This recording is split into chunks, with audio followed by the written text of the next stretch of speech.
Hello, everybody. Welcome to today's BCCJ event, which will focus on the business and economic conditions after COVID and over the next 12 months. My name is Sarah Backley, and I'm Associate Director at the British Chamber of Commerce in Japan. Before we dive into the content of today's session, which I know is why you're all here, I'd like to bring your attention to some of the other events and the activities that we have coming up at the Chamber over the course of this month. This evening, actually, we have another event from 6 to 7:30 p.m. We're partnering with the Department of International Trade and Export to Japan to deliver the first, which is our launch of a series of business-focused UK-Japan trade missions. We have a great lineup of speakers, including the Minister of Exports, Graham Stewart. We have the new British Ambassador to Japan, Julia Longbottom, and BCCJ President David Bickle, and many more. They'll all provide some great insight into what the new FTA will mean for your company, and more based for those in the UK. This will also be a chance for experts to share knowledge on how they can succeed in the Japanese market. So if that's of interest to you, then please do join this evening. We also, on Thursday, so in a couple of days' time, we have our virtual coffee session. This is our third one, and they'll be running every first and third Thursday of each month from 2:30 to 3:30. This is where we encourage members to join for however long you wish, however long you can, to introduce yourself to other members, to share any exciting ideas that you may have with us, or just to get something off your chest. It's a safe space and we welcome you to join.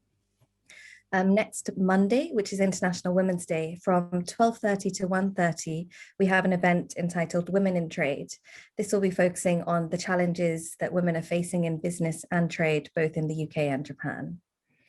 And lastly, later this month on Thursday, the 25th in the evening, we have our second virtual pub quiz. After the success of our first one, we're introducing two new fantastic charities and sponsors, and we invite you all to join us for a very light-hearted trivia evening. So all of this information is on our website, bccjapan.com/events, so please check them out. Now back to today's event, which is business and economic conditions after COVID. Where are we headed? This is actually, it's an annual event that we host at the Chamber. And it was in January 2020, I believe, that Dimitri, who's also on the panel today, he shared with us some insights on how the economy may look in 2020. And this was, at the very start of COVID, before we really knew anything. And following this, a little later in June 2020, we invited Tak Okubo, who's also on the call today, to share with us how he thought Japan and the rest of the world would likely recover from COVID-19, the impact of COVID-19. And well, a lot has changed since we last spoke to these two gentlemen. In Japan, we have a new prime minister. In the US, they have a new president. Britain has officially left the EU. And of course, COVID-19 is still very much with us and has lasted a lot longer, I think, than most of us initially expected. Having said this, in recent weeks and months, we've seen what feels like could be a light at the end of the tunnel in some cases, as we develop more and more of a better understanding of the effects of COVID. And as vaccinations are rolled out across nations, people's minds are, starting to turn to what a post-COVID world may look like. So today, I'd like to bring in our experts to really make sense of all of this. And to start, we'll welcome by bringing in Takuji Okubo, who is the North Asia Director of the Economist Corporate Network. He'll begin by taking us through a short presentation. This will be on his predictions for the next 12 months, the prospects for the economy, business, and politics, both in Japan, but also globally. And following this, we'll also have a short talk from Yoshinao Tahara, who's head of transaction banking at Standard Chartered Japan. He'll also share his thoughts, from corporate and financial predictions this year. I'll then be moderating a short discussion, which will also bring in Dimitri Rakinfor, who is the Associate Director at the Economist Corporate Network. And for this, we'll be opening it up to questions from the audience.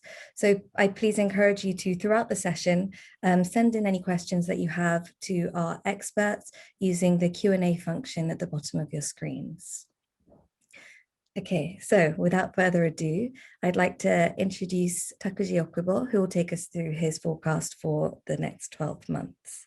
Thanks, Tak. Thank you, and thanks for your kind introduction. So just a very short self-introduction. So I became ECN Economist Corporate Network Director last March 2nd. So it's actually exactly a year ago. So I would say, I guess I joined Economist pretty much, just in time for the COVID-19. So it's been a great 365 days. And I have prior to ECN director, I have an economist background. I've been working mostly in investment banking for nearly 20 years, starting back in 1997. So if I have a chance to, so I'm basically economist by nature. So my presentation will have a lot of charts in it. So I hope you will bear with us.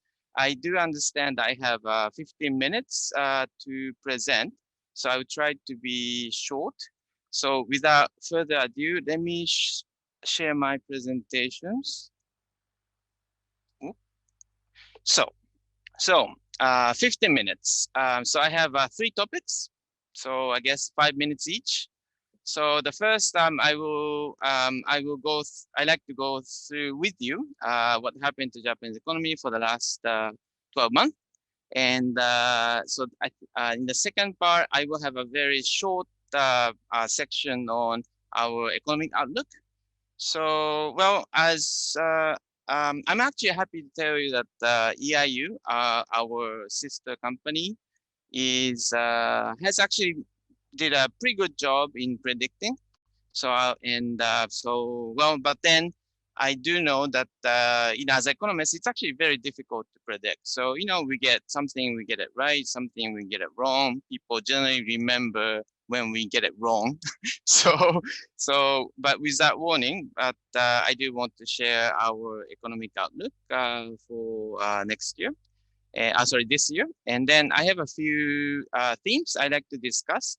I will be so it's a post-COVID theme, but I think the biggest change we will feel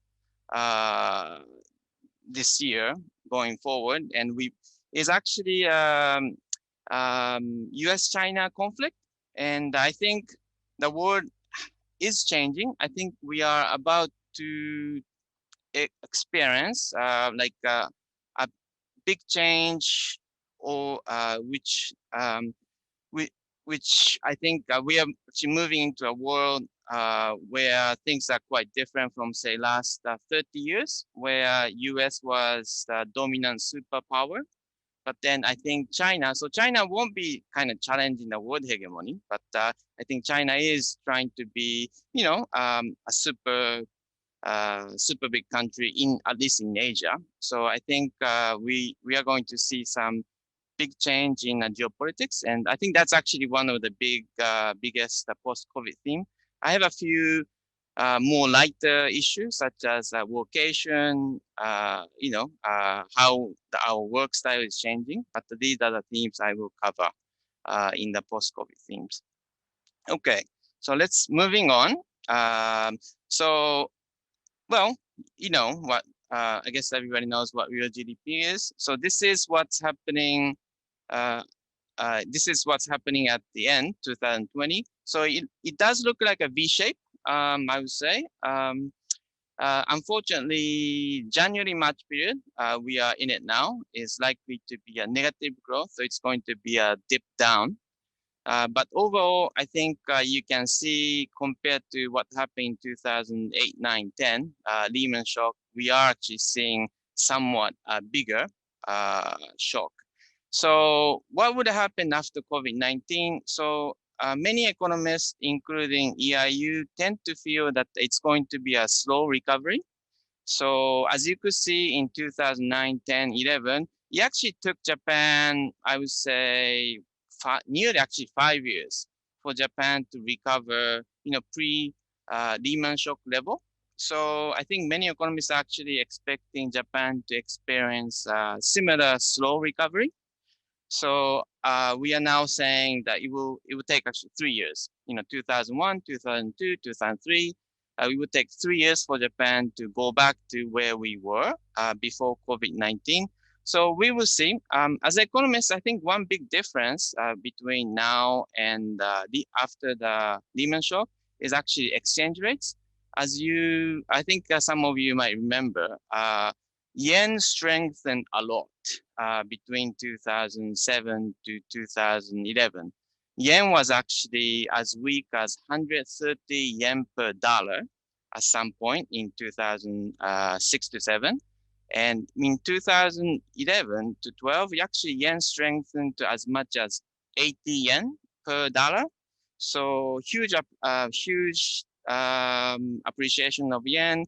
And I guess this was a good news for those getting paid in yen. But then for Japanese exporters, it was very painful. So I think that was actually one big reason why it was very slow for Japan to recover. So I think this time around, fortunately for the Japanese economy, yen remains stable around 100 something. So I think that's actually a plus to Japanese economy. So I do expect to see somewhat faster recovery than what Japan did back in after Lehman shock. But let's see what happens. So quickly on just the components. Two lines, so a bit more difficult to understand, but what you see is a blue line is an export and red line is a private consumption. So you can clearly see that consumption has taken much bigger hit than export. And I think when you compare it to what happened back in 2008, 9, 10, you do see that in 2008, 9, 10, export seems to have taken a bigger hit than consumption, but then it's the other way around this time. So, conclusion is Japanese exporters actually doing okay. Their industrial activity has more or less recovered pre-COVID-19 level, but the private consumption has still a far more to recover. Some good news, labor market has been quite stable. So back in Lehman shock days, unemployment rate rose by more than 1.5%. I mean, this was still pretty good compared to other OECD countries, but then unemployment did deteriorate to one of the worst period in the last 30 years. In this time around, yes, unemployment rate did go up, but less than a percentage point, and it's actually already starting to recover. So for those who are being employed in Japan, that's actually a good news. So there are some differences between part-time worker and full-time worker. This is what you see here. So you do see that red is job offer for full-time, blue is a job offer for part-time worker. You do see that the part-time workers are suffering more than full-time worker. I would say the difference isn't that big. But when you compare to 2008 to 2010 period, you do see a reversal. Last time full-time worker was suffering more. So I think this has actually more to do with which industry was suffering. So back in 2008 to 10, I think it was primarily exporters, manufacturers who suffered. I actually remember I was astonished to see Japanese export fell by 50% at the worst period after the Lehman shock. So back in 2008 to 10, it was mostly manufacturers, and they tend to have full-time jobs. In 2020, it's mostly hotels, restaurants, so they tend to employ more part-time worker. I think that's chiefly the difference. So I think this is last chart. So I think for those of you who may own some property in Tokyo, I think this might be something you might be interested. So this shows you the red line is a national trend of property price. This is a residential property price, and the blue line is just for Tokyo. So you do see that for those who invested in residential property, they had a pretty good year. years between 2013 to 19. So 2020, in the early phase of 2020, property price dipped, so it fell, but then it does seems to have recovered. So obviously we are still to see, but similar to equity prices, real estate prices seems to be holding on. So that's more or less what happened in Japan for the last 12 months. I'd be very happy to take some questions later, but let me move on to the global outlook. So global economic outlook first, let's see what happened, last year. I guess pretty much everywhere in the world except for China suffered a negative growth year on year. Unfortunately, UK was one of the worst hit among developing countries. Developed countries. Japan is again one of the worst hit among Asian countries. India did worse, and there were some other countries who did worse. But well, compared to South Korea, which tend to have a kind of comparable economy, Japan did a lot worse. So since I cover South Korea as well, I tend to think I tend to compare South Korea and Japan a lot, and I think Japan. I think Japan do have something to learn from the South Korean economy nowadays. So this is how we are. EIU is forecasting for 2021. So the one in the bracket is what we saw just now, the growth. So whatever is in bracket, sorry, I forgot to add the bracket for Eurozone, but whatever was in the bracket is the growth in 2020, and whatever is outside, mostly in black, is what we expect to see. So I think I think some countries are expected to more than recover what they lost in 2020, for example, like US. So despite all the confusion, political confusion in US actually did okay when it comes to economic growth. Economy shrunk by 3.5, but then as soon as, well, at least we are predicting, as soon as this year, US will actually recover, more than recover whatever it lost in terms of economic output this year. So, but most of other countries are not that fortunate. I think India will just break even.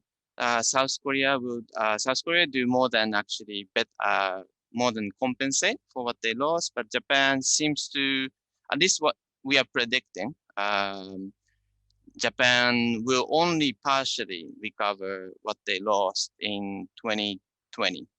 So I think Japan has this convention of distinguishing fiscal year and calendar year.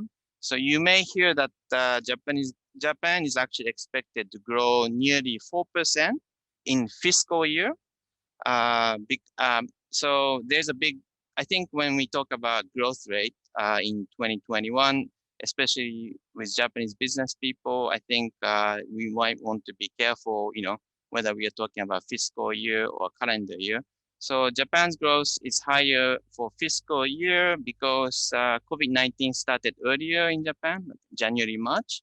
So when you start growth from April, basically Japan recovers more in fiscal year. But in calendar year, the picture looks fairly grim. So Japan lost more than 5% in 2020. Japan will only recover, something close to 2% this year. So I think I would say I will gradually admit that it might take more than a year or two for Japan to go back to where we were. I think that's actually so that's actually pretty much for the global economic outlook. Again, I think I have a few minutes more. So, well, I don't think I'll be able to cover the pages I prepared, but the theme is globalization. I think I think in 2010s, we were talking about globalization. So I would say globalization really took on speed when China joined WTO back in 2001. So 20 years between 2001 to now has been more of a globalization period. But then, as I mentioned at the very beginning, I think we are actually entering a different era, if I might use the word, big word era. I think we may be seeing, I think the world may be turning to deglobalization as our cover page of the Economist magazine indicated earlier. So goodbye globalization. I think this is still a controversial issue. I think there are still people, no, globalization will continue, albeit at a slower pace. And I think China is actually planning to keep it that way. I think China want to continue to integrate with the global economy. So I think this we will be debating this for a while. I personally, I am of the opinion that I think we will be seeing deglobalization or at least decoupling of Western economy with Chinese economy. But then, so this is my personal opinion, and I'd be happy to debate. I'd be happy to explain why I think that way, and I'm happy to debate. So I don't think I have a time to cover this in detail, but this is, well, the picture you're seeing is how World Up were trading back in 2000 on the left, and how Japan is how the world is trading in 2019. So as you could see, just from the impression, you can see that back in 2000, US was a dominant player, China was a small player, and you see the US was basically the hub connecting Germany, Europe, basically Europe and Asia. So back in 2019, you do see that even by size, China is bigger in terms of a trade than US and definitely bigger than Japan. And you do see that it actually look like it's actually China who is the hub for the global trade. So so this is basically what we generally call globalization. So it's, China getting integrated with the world economy is pretty much what the globalization was in 20 years. So, but then I think, well, yeah, I think that the world is going toward kind of a bifurcation, the world being divided into two. So this is how the world could be divided in terms of how democratic or how authoritarian they are. So blue in as a Democrats, red in authoritarian. I think Republicans in US may be offended by this use of red and blue, but this is so I think so. This is political, and I think politically speaking, I think many of you would probably agree that yes, there seems to be that kind of divide in the world. Although I think whether we can apply the same to economy is still debatable, and I'm happy to debate. So the view, so this is just a view on China. So the evaluation of China is actually turning quite negative among developed countries, and this comes from Pew Research in US. So I will be sharing presentation material with you through BCCJ, so you can take a look at this later. So this is something you probably may not have seen. So I used to work for an investment bank called Merrill Lynch. It's now Bank of America Merrill Lynch, and this survey come from their analysts. So their analysts basically asked, Merrill Lynch is a global analyst, analysts all over the world, basically asked the countries as companies they cover, whether they are intending to move out of China. And so you see that the North American company tended to say yes. So that's what is shown in blue. So technology hardware, semiconductor, consumer durables, they did at least reply to the analysts analyst question, that they do intend to, at least partially move out of China. So there are some exception, like software company, capital goods company. They more or less intend that they don't have an intention to move out of China. But it does seem that at least the American companies are intending to, or considering to move out of China to some, at least relatively speaking. So I think that's, I would say, one big, so this has kind of less related to COVID, or you could say, I think kind of, so it's not just COVID, obviously this is a historic change. So this is, I mean, obviously I'm not saying that this is happening because of COVID, but I think when we see the world in the next 5 years, 10 years, 20 years, I think the change from US being, a single dominant nation in the world to China challenging this dominance of US, I think this is something we'll probably, observe perhaps for the rest of our life. So next, I just have 2 more pages. So urbanization, I think, has been actually a 2-century-old trend. So for the last 200 years, the world has been urbanizing. So, and then I'm sure you have heard that some people say the trend is changing. People will be moving out of cities. So the era of urbanization has ended, and we are going to de-urbanize. So, well, I think it's still debatable. I kind of feel, my personal view is that, yes, de-urbanization may continue for the next, say, 5 years, but then after 5 years, I think we will actually go back to urbanization again.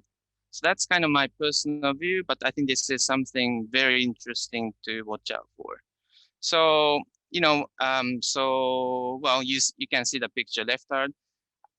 I have actually tried something like this, and it was very nice. And I'm sure many of you have tried this on the beach, maybe at the Niseko ski resort. So that's, so I think I think it's a kind of a one positive element we got out of COVID, so long as you had a job, I would say. And so de-urbanization definitely kind of taking place in US. So it's quite, so what the chart on the right shows you is how much percentage change in the people moving into cities. So like you see like about 70%, there was a 70% drop in people moving into New York, San Francisco, and the smaller cities are attracting more population. And another big change in our work life is, this change. We are spacing out. We are starting to do hybrid. We are more or less used to seeing people on the screen, talking to people on the screen. So this is this is our events. So this is our. So actually I have seen one event like this on the left. So pre-COVID. Sorry, I think I was finishing this touch. So it's pre-COVID and post-COVID. So pre-COVID on the left. So we used to have 100 people, in our events. Nowadays, we are limiting the number of people to 40 because we are under state of emergency. So once the state of emergency is over, we'll go back to maybe 50, 50 plus.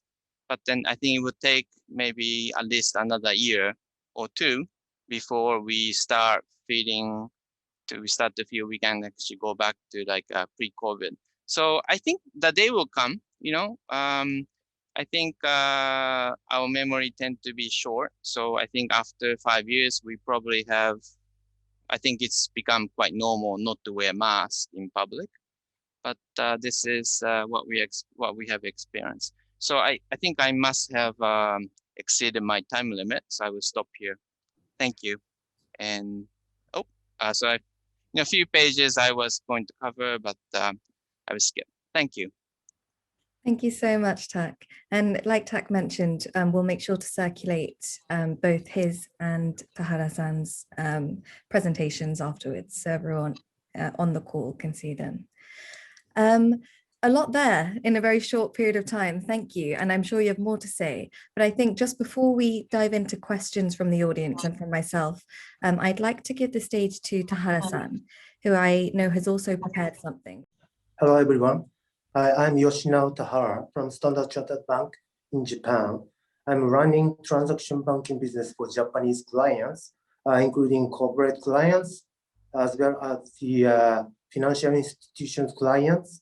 And my business focus is mainly trade finance, cash management, and FX for outbound network business for Japanese clients, as well as the inbound business to Japan for international non-Japanese MNC, multinational companies clients.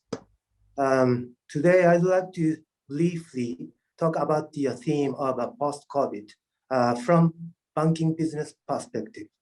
The bank has also been facing the same challenge, difficulties, and uncertainties. But on the flip side, we are positively taking it as opportunities that the bank can do help our clients and communities in our business network across the world. Also, we are looking at new opportunities for our employees as new ways of working, as well as new business opportunities for the clients like a digital banking and new international trade and even investment framework after COVID. Next slide, please. Standard Chartered Bank's initiatives here for good. Here are two highlights in the next two slides to share with you on our bank's initiative.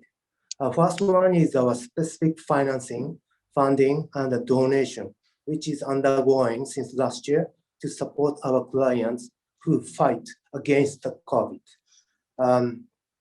I think this is unique and timely initiatives by the bank. Standard Chartered is international bank. Its original and global head office is in UK, but deeply localized in many countries in our global network in Asia, Middle East, and Africa. The bank has a historical and specific theme as a group branding word concept, which is here for good. In my personal translation, this branding concept, here for good, would means the we are here for your good in our business network all over the world. This is a kind of a group charter. We aim and take actions to support our clients in every country and market. One, we have announced $1 billion non-profit financing for the companies who fight against COVID. Two, we have launched the $50 million global charitable fund to provide immediate emergency relief and support economic recovery in communities impacted by COVID pandemic.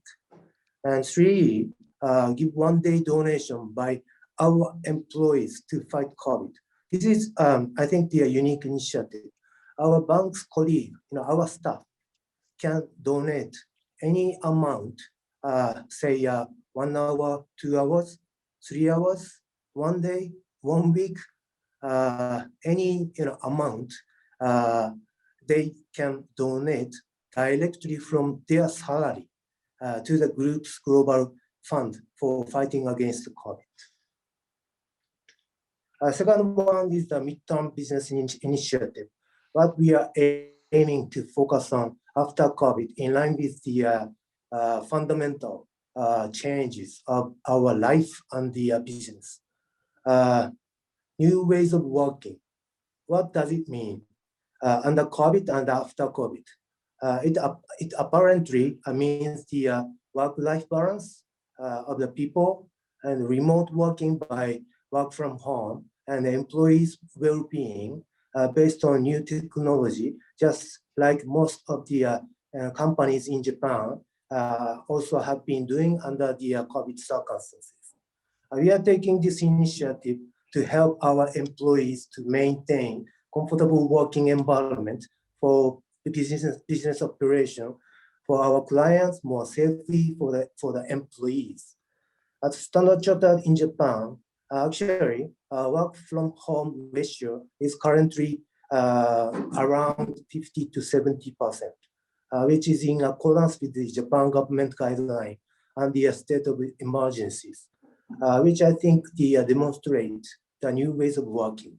We are establishing the better optimization of the way we work between that flexible working and people well-being and the behavioral and conduct risks. Digital banking at DX. Firstly, I would say it is as internal development by digitization. We are developing flexible working platform under people resourcing post-COVID, as I already talked. And secondary, I would say business efficiency. We are reducing traditional paper-based transaction as a bank, internally and externally. This is a critical initiative for efficiency of business, not only for the bank, but also for our clients.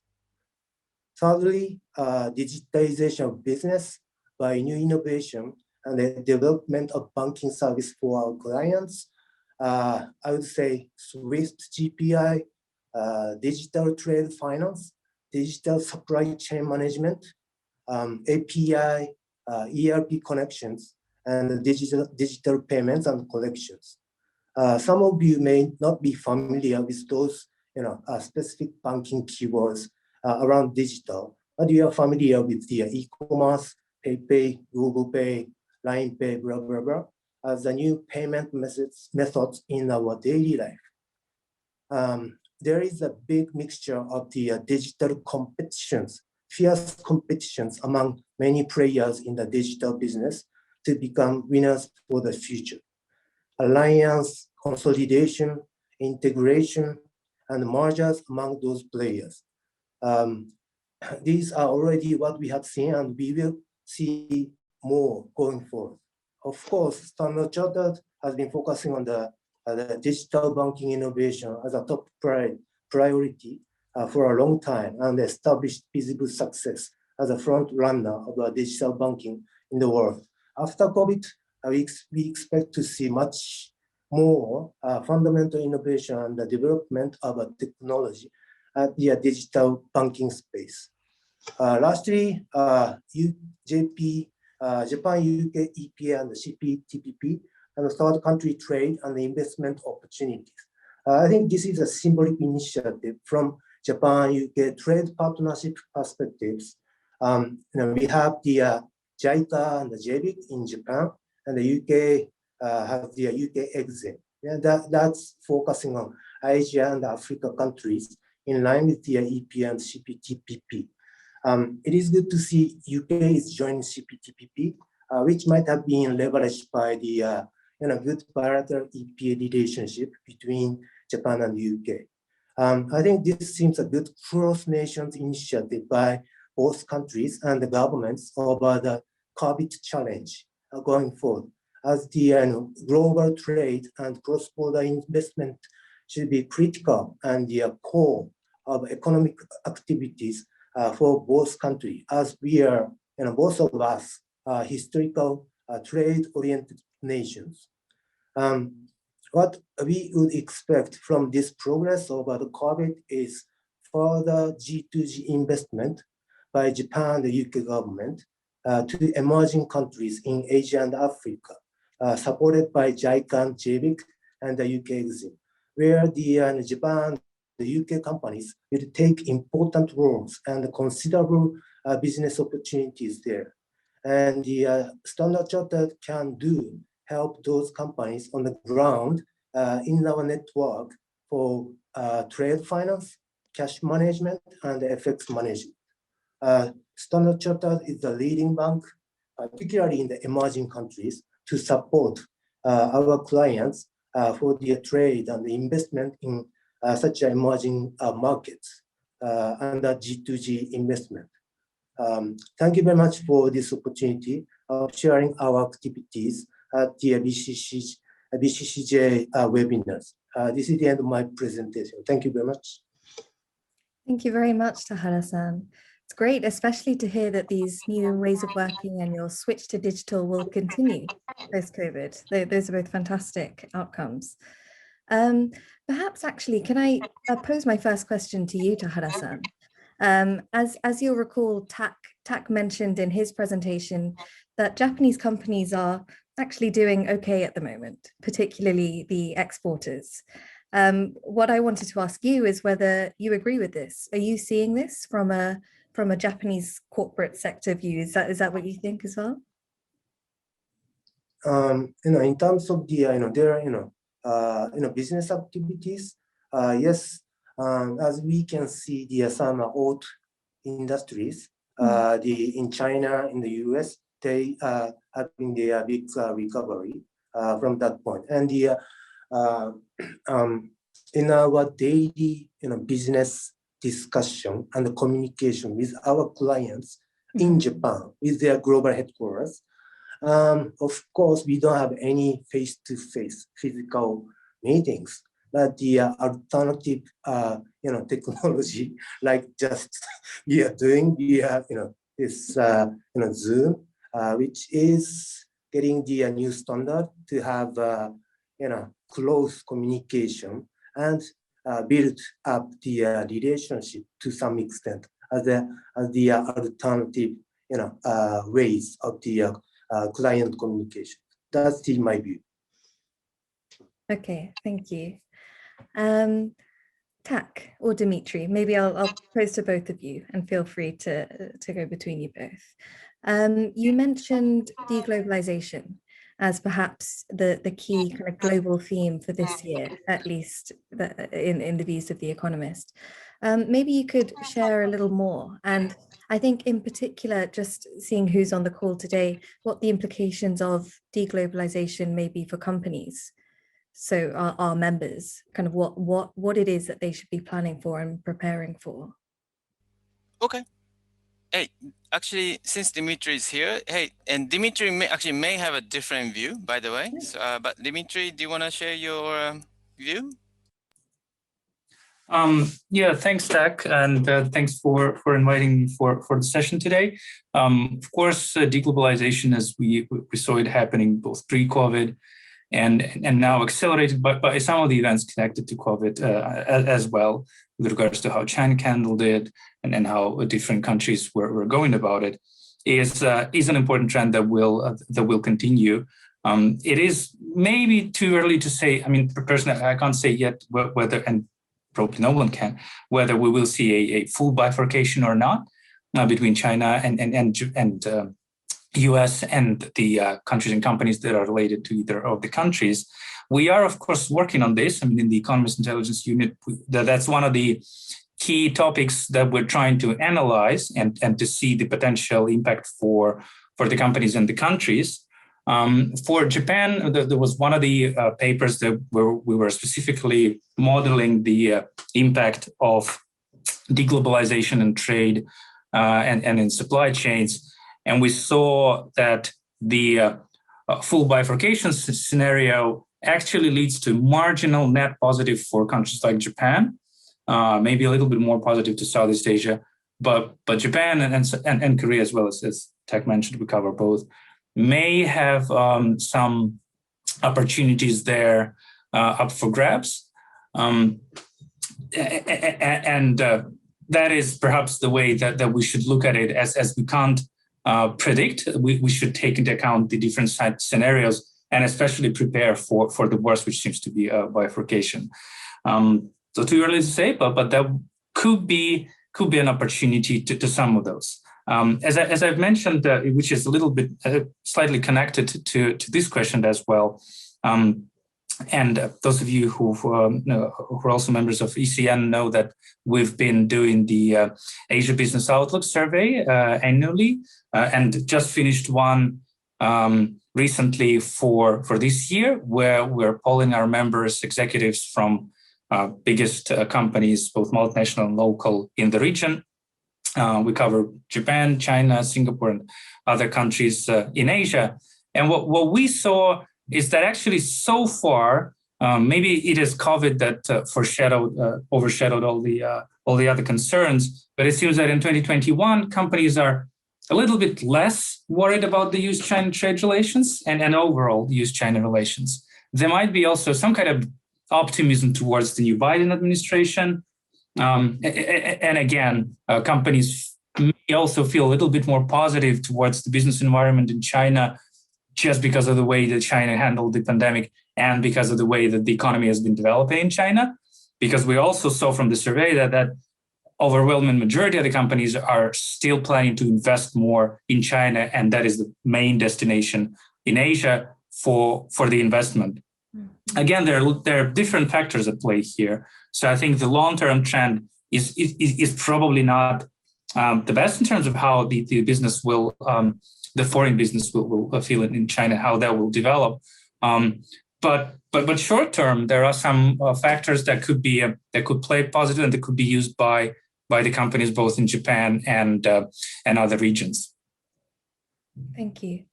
And Tak, do you have any? Are your thoughts similar to Dimitri's?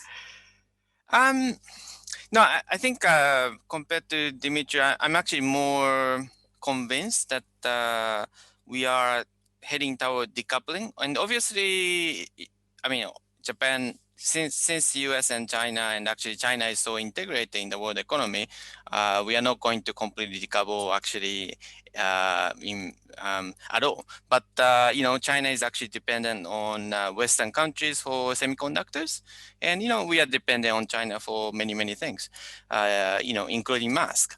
So so it will take time. It won't be kind of immediate change, but I think it will happen. And I think all the companies, especially manufacturers, need to be really careful. Look at where are your vulnerabilities where are your risks in your supply chain. To make sure that you have an alternative policy, alternative option if there's any disruption. So I think I do feel that this China-US conflict is not a normality because of Trump. This is something this will continue for years to come. Thank you. And actually, a more general question that I had for you, Tak, was what do you think are the biggest threats and the biggest risks in your forecast for this year? I mean, of course, the conflict with China, we've mentioned a bit, COVID, the ones that come to mind. What are the main things that you would highlight? Well, first of all, it's not my forecast; it's EIU's forecast. I'm actually a bit more optimistic on Japanese economy, but I'm Japanese, so I'm biased. In terms of risk, I think, resurgence of COVID-19. So I think we are kind of hoping that the next winter is going to be a lot less, fearsome. But there are a lot of uncertainties. And another risk, as a former investment bank economist, I would like to point out is, countries around the world are amassing a lot of debt. And I think this could actually turn into some kind of a fiscal crisis or a balance of payment crisis in some emerging countries. I don't think Japan, US, and EU as a whole will have too much difficulties, but I think there could be some emerging countries who may have some difficulty in financing their balance of payment. And, once the crisis or the ball of crisis start rolling, it tends to grow. So I think that's another risk we need to be watch out for. Thank you. I see we've actually had a few questions come in. There's one interesting one from Alan. This, I think, Tahara-san, you'll be able to see as well. He has asked, well, first commented, Standard Chartered seem to have embraced the benefits of some of the new ways of working. But to what extent do you, the speakers, feel that the employers in Japan in general will continue with the measures like remote working, like these virtual events and meetings post-COVID? Do you think these will be ingrained moving forward? Thank you for the question. I think the general direction of the group is heading to the more flexible working with the less physical meetings as a group. Then that's the basic direction. The group is promoting for the entire teams. But the one thing is it depends on the local regulations as well as the local business standards, standard practice. And for example, in Japan, the banking regulations that doesn't allow the any sales and client proposal activities at the our personal house and home. Then when we make the some presentation or proposal and the discussion with the client, then we need to come to the office. That's the one thing. And also even after COVID and our group's direction, if the client requests for the face-to-face meeting, then we will definitely be happy to do so. So it depends on the business practice and the regulations. Thank you. Yeah, I agree. This will maybe be a case-by-case scenario. It's probably hard to summarize, but I do think that moving forward, at least at the chamber, we definitely have seen the benefits in conducting online and the reach that we've had doing online. So hopefully there is some of that sticks moving forward. We've got a lot of questions and some limited time. We've got a question from David, which I think is interesting. Perhaps Tak, you may have an opinion on.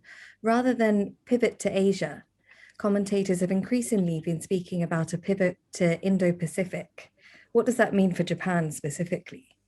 So Indo-Pacific is actually coined in by Prime Minister Abe, and this is a kind of a diplomatic ploy to get India more involved. So if we stick like Asia Pacific, I guess China, especially if we think about the world, our world, Japan is in as Asia, China is super dominant. And China will continue to grow. But as soon as when we expand the world into Indo-Pacific, basically India is, India is soon more populous than China, and there's a lot of growth for India.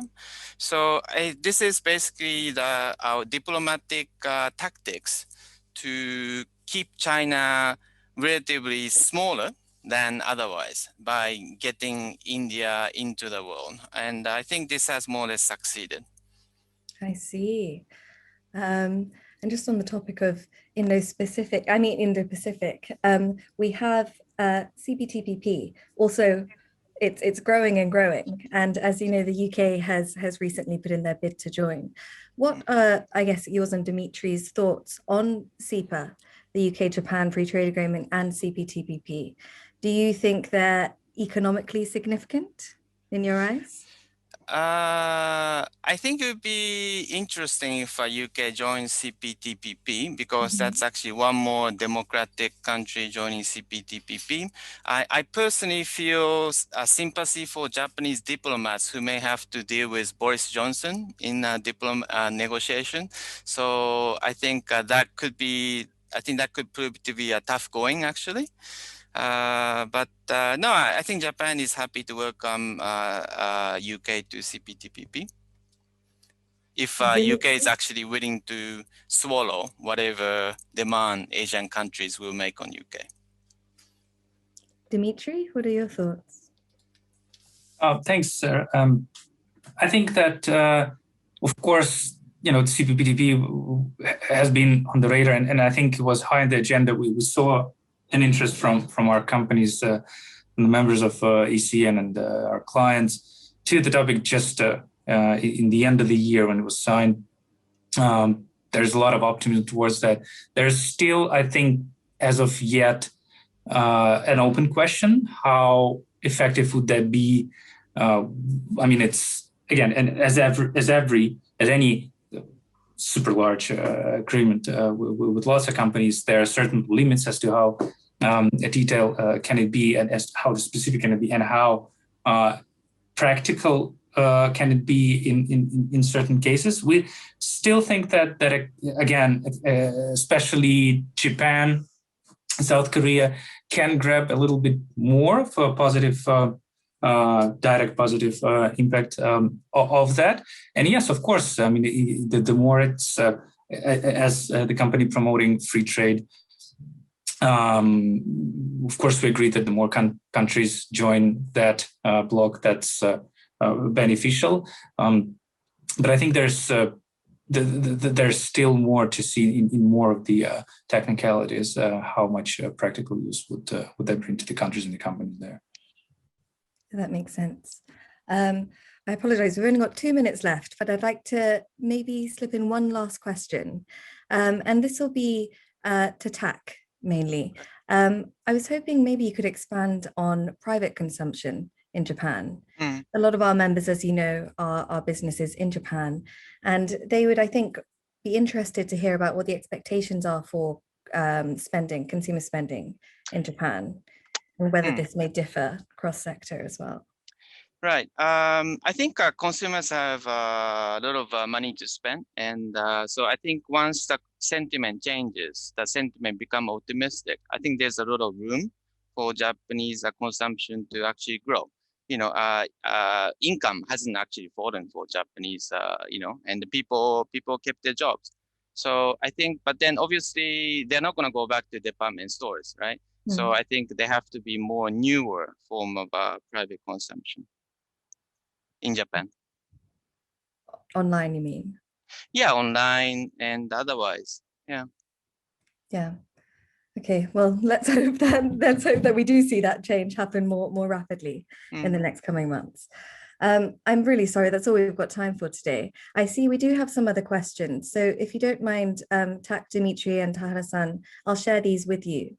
And if you have some answers that you'd like to share with the group, I can circulate them afterwards. But sure. I would like to really thank you all. So really positive views, but in-depth and informative for the year ahead. And I really think this has been good for all of our members, cross-sector. There's a lot to look out for. I was going to say look forward to, but maybe look out for is the appropriate word there. So thank you all for taking your time to join us, and thank you all for members as well for joining us today. And we look forward to seeing you hopefully at the virtual coffee session on Thursday, and if not, at one of our upcoming events shortly. Thank you very much.